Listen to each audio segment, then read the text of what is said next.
If I pull that off, will you die? It would be extremely painful. You're a big Oh my god. Holy moly. Alright. Deep breath. You can do this. I've got a lot to say, and it's been a hell of a time trying to organize my thoughts. First thing I want to say is that this is solely based on a review of this as a film and not a critique of its historical accuracy, but boy do I hope history buffs cover this, and also that new Ridley Scott Napoleon movie too. I saw the trailer for that before this started. I will say that I do have a slight bias with Nolan movies. I've been a big fan of his since, probably Batman Begins. Yeah, that was my first experience with one of his movies, and up until really Interstellar, I've very much enjoyed his films. There's nothing of his that I've adamantly hated, but of course I don't see every work of his as a masterpiece. I'm planning to divide this between a spoiler and non-spoiler section, so go on ahead to whichever piece you'd like to see first. I know I've only done spoiler reviews so far, but this is a piece where, especially with my critiques and the positives I want to mention in detail, it will require mentioning spoilers. For a moment though, I just wanted to briefly go into my take on Christopher Nolan films, because the things I love about them, along with my opinions on their shortcomings, carry on with my impression of Oppenheimer as well. And what I've always appreciated the most when it comes to Nolan's work is his admirable level of dedication to provide a genuine experience of entertainment for his audience. Even if you haven't seen any interviews with him, you can really feel his passion for cinema from the level of care and attention to detail that he has, and not just from him, but the people he works with as well. And it's not just on the basic level of action and crazy special effects. Even with some of his movies that I revisit the least, there's always this sense of presence and scale. It's like an odyssey. That feeling of being on a journey, some grander than others with bigger stakes, but a lot of them build up to this point of suspense that grips me and has my full attention. I've rarely ever felt the length of his movies on a first viewing because even if I may not understand everything the first time around, there's always just enough to keep me engaged the whole way through. Plot and characters are, as a whole, some of the biggest personal issues I have about his movies. I think sometimes there are cases where the spectacle supersedes characters that are carrying us through that journey. Tenet, Interstellar, Dunkirk, and at times even with his latest release, are the more noticeable examples of this being the case. It's not applicable to every one of his movies, but it's come to the point where I've been seeing that a lot more. Regardless, he's an excellent director. He knows what he wants when he films it, and so much of that has been resonated through his work. You are the man who gave them the power to destroy themselves. And the world is not prepared. Christopher Nolan's latest Oppenheimer, written and directed too, based on the book American Prometheus written by Kai Bird and Martin Sherwin. This mostly focuses on the life of J. Robert Oppenheimer, played by the fantastic Cillian Murphy.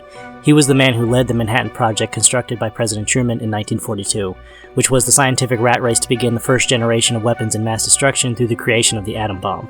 The movie follows the course of Oppenheimer's life from his time as a university student all the way until security hearings held in 1949. The film is constructed and presented in a non-linear fashion where the main sections of the movie alternate between the security hearings and his time leading the Manhattan Project.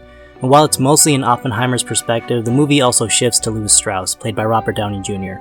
I first wanted to address the acting in this movie, especially between Murphy and Downey Jr. They are the best leads of this movie, and they do a phenomenal job. This is the best I've ever seen Murphy perform, and really might be my favorite acting performance of the year thus far. And mostly everyone does a fantastic work in the acting department here. In the supporting cast, you also have Matt Damon, Emily Blunt, Jason Clarke, Matthew Modine, Dane DeHaan, Rami Malek, Florence Pugh, Alden, God damn it. Okay, one more time. In the supporting cast, you also have Matt Damon, Emily Blunt, Jason Clarke, Matthew Modine, Dane DeHaan, Rami Malek, Florence Pugh, and Alden. Insert last name here because I can't pronounce that. There's so many more known faces in this too. It is a star-studded cast through and through. And Tom Conti as Einstein was so wonderful. Ugh, a cute little old man. I thought he was so sweet. It was great. I love the dynamic between him and Oppenheimer, kind of two sides of the same coin, or more like a mentor relationship.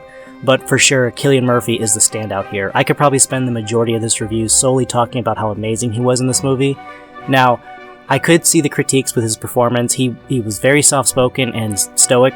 It's not a very animated performance, but that's kind of the point. He's played very seriously, and yeah, a good portion of the movie is him making this expression, but it's so intense, like there's still a lot of emotion projected through his eyes.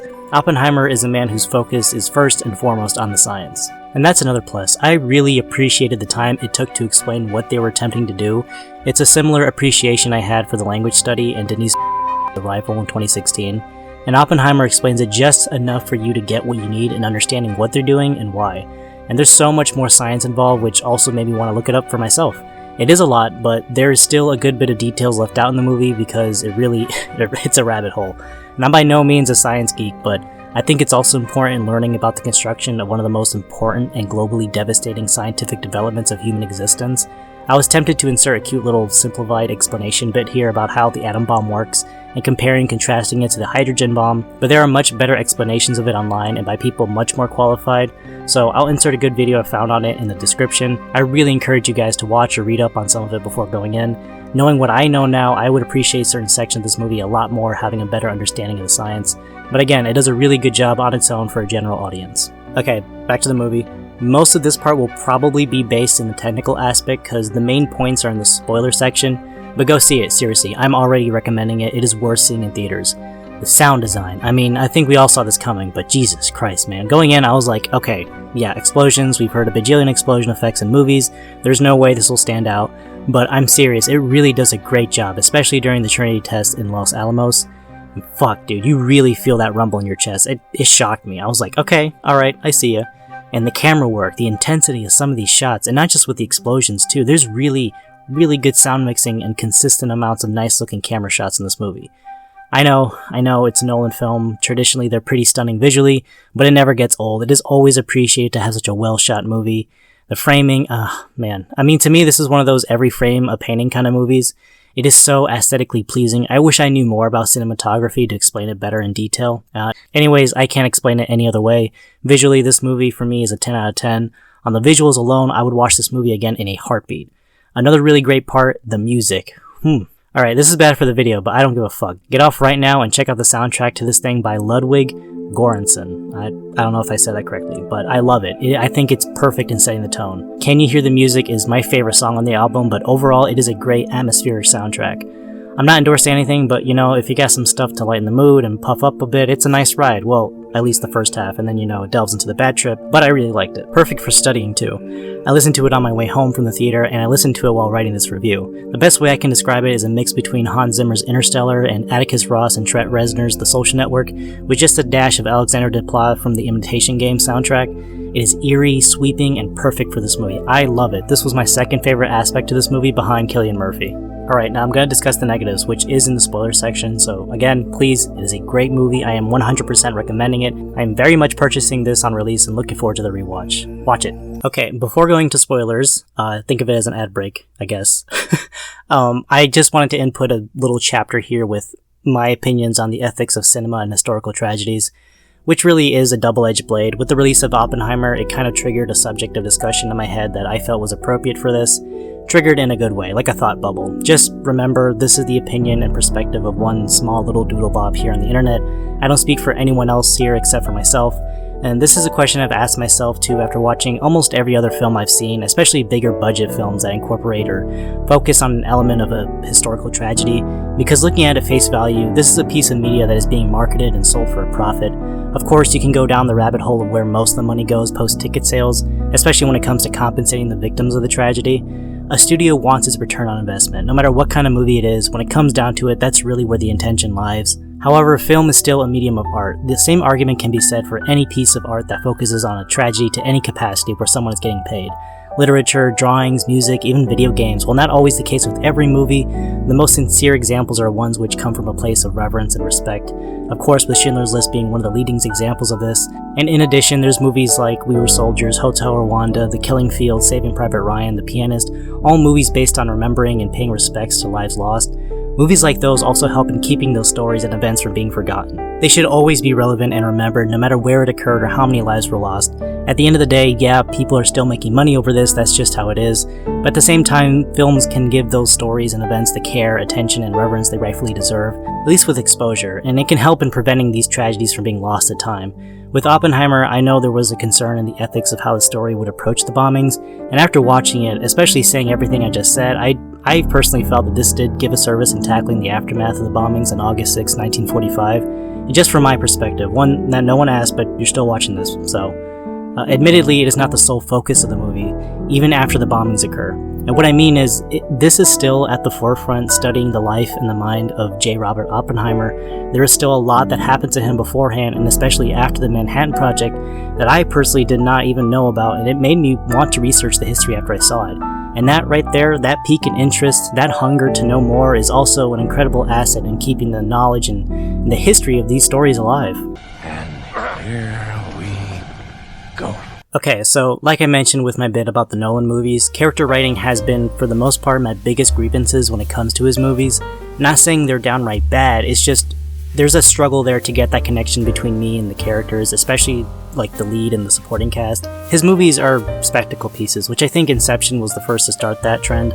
Everything after that movie felt more focused on the visuals and grander themes versus the characters themselves, and characters are very important to me in basically every genre, and I enjoyed the way that this was presented as a biopic, which especially nowadays, the really special ones that I feel personally stand up on its own as a great film are a dime a dozen, because this mostly focused on one person in one perspective, which I will say, to me, this did do a better job in characterization in comparison to Nolan's recent movies. But as a movie overall, comparing this with everything else of his that I like as a fan, Oppenheimer suffers a lot from pacing and a bloated script. And there's really 3 things this movie's trying to juggle with, and each of them could be a movie on their own. The most important one I felt that I needed to focus on the most for this to work for me was understanding Oppenheimer as a person. With that, it's a little uneven. Some aspects I felt were better developed than others. Okay, as an example, Oppenheimer is stated and shown a couple times throughout the movie to be a womanizer, and he is shown to be that way, but scenes related to that just come in and go. It felt more like a listed bulleted point than a developed paragraph. And there's a lot this movie's trying to explain. Oppenheimer's life when it comes to women were significant points in his life that are shown to affect him later on, and Florence Pugh's character is one of the bigger victims of this though. The relationship between her and Oppenheimer is very underdeveloped and so quickly resolved that by the time they mention that case again into the third act of the movie, it's almost like you forget about it. Without a doubt, the most developed portion of this movie is when Oppenheimer puts his crew together and locates everyone in Los Alamos for the Manhattan Project. And yeah, I'm gonna say it, talking about the runtime here for a second, but it's not an overarching issue, at least not until the third act. The first and second, which are mostly on the project in Oppenheimer's early days, right there, that to me was the movie. Not to say that the security hearings wasn't interesting, but I kinda felt like it overstayed its welcome. Okay, example, since this is a Nolan flick, I'll try to keep it related to his movies. Remember in The Dark Knight where it ends in Batman giving that monologue to Gordon, and there's that voiceover about being the person that Gotham needs, and riding off into the freeway? That's a great resolution, but in this case, imagine that scene happening, but it continues with The Dark Knight Rises and the opening plane heist, and then showing Bruce Wayne disheveled, and then you have that Harvey Dent memorial, and it didn't end until we put on the mask again. That'd be pretty exhausting, right? And that's how I felt with Oppenheimer. This had its Dark Knight ending like 2 or 3 times in the later half of the second act. Not that it couldn't be done, but the main focus of the third act with the interrogations and the security hearing was pretty exhausting to sit through, especially after coming off the most exciting aspect of this movie with the conclusion of the Trinity test. But this movie totally did a great job in tackling Oppenheimer's guilt of the weapon being used in Japan. The scene between him meeting with President Truman, played by Gary Oldman, was perfect. I really loved how much room that scene was being given to breathe. And you see the tease a bit in the trailer, but that conference speech he gives right after the news of the bombing is announced was, again, perfect. I appreciated this did not go into exploitation territory. It shows you just enough and relies heavily on implication, but to me it was the right amount and honestly really impactful on its own. One more thing I wanted to talk about was the editing, which didn't really stick out to me until it became an issue. It's in the first act, but it's really fast paced in the first hour, maybe hour and a half of this movie, and it's so fast that to me it felt like there was still a good amount of information and detail that was missed on the first viewing, which is not necessarily a huge problem because I totally want to see this again, but the security hearing is set up in the very beginning of the movie and it's not discussed too often between then and the final third. Like with that hearing, it has a lot of layers to it that could have been its own movie, and for me, I think it was just too much. It's very interesting and it is a very necessary point of Oppenheimer's life to include in this, but you might get what I'm saying if you see it for yourself. That's just one example though. It kind of speed runs through his university days as well. But the security hearing is a case where it's introduced and kind of sprinkled out throughout the first and second act a little bit, and then it's all in the third act, and then you're trying to remember details from, everything that happened in the first act where it was introduced. I don't plan on seeing this again in theaters because for me, I think the best setting for me to watch this again would be to do it in 2 sittings, or at least with an intermission at home. Now, I don't really do a rating score here, at least I haven't come up with a solid one yet. But on a technical level, Oppenheimer is a near perfect score. The acting, music, and direction are all great across the board too. But with the story and characterization though, I'd say it lies closer to a 6 or a 7 out of 10 for me. It wasn't on a level of frustrating or nauseating, it wasn't bad to the point where I don't want to see this again, but to me it was more disappointing on how it ultimately decided to portray sections of Oppenheimer's life. The second act, which mostly focuses on his time in the Manhattan Project and the aftermath, are hands down the most engaging and memorable moments of this movie for me. And I'll say it again, if you haven't watched this at least once in theaters, I am very much encouraging you to do so. Don't let the negatives that I mentioned overshadow the fact that I really enjoyed my time with Nolan's latest, and to me is probably one of my favorites of his release in a while. And if you stuck around long enough to this review, thank you very much. I'm not gonna know for sure where it ranks until after another rewatch, but I'll say that this already stands as either my second or third favorite in his filmography. It was really well done. I just have some issues with some of the pacing and characters. Socials below, thank you guys a ton. I hope you guys had a great weekend, and I'd love to hear your guys' thoughts on this.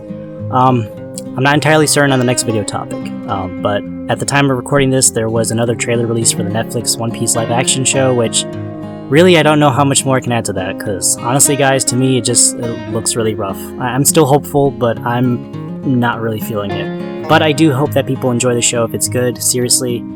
There's that Barbie movie, which has been getting a lot of buzz. And you know I love musicals, so I just need to mentally prepare myself. I'm not a huge fan of those visuals, and based on the trailers, it just looks really dumb.